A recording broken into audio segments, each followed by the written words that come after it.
Zdravo svima! Dobrodošli na kanal Šta za ručak. Danas pravimo slani rolat od gotovih kora. Pripremimo sve što nam je potrebno. U činiju stavimo 2 jajeta.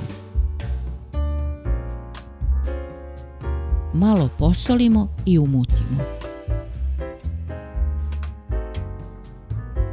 Dodamo 200 ml jogurta, 100 ml ulja. Pripremimo 10 kora za pitu. U veliki pleh stavimo papir za pečenje. Stavimo koru u pleh i premažemo s mesom od jaja.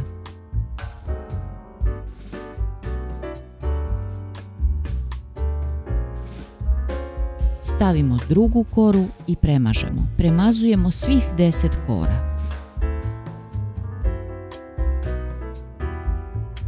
Posljednju koru pospemo susamom. Pečemo u zagrejanoj rerni na 180 stepeni oko 20 minuta. Pečenu koru stavimo na mokru krpu. Prekrijemo drugom mokrom krpom i ostavimo da se ohladi. Pripremimo nadev.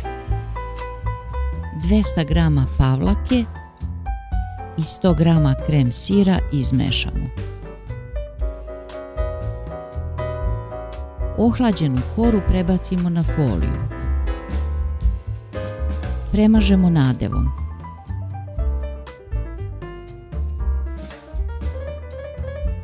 Poređamo stišnjenu šunku.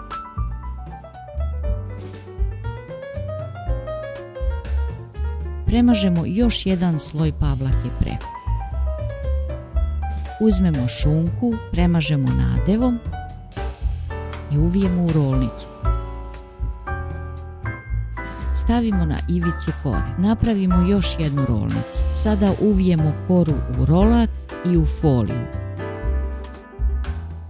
Ostavimo u frižider da se stegne, pa onda sečemo. Ako vam se dopao ovaj recept, lajkujte i zapratite kanal. Prijatno!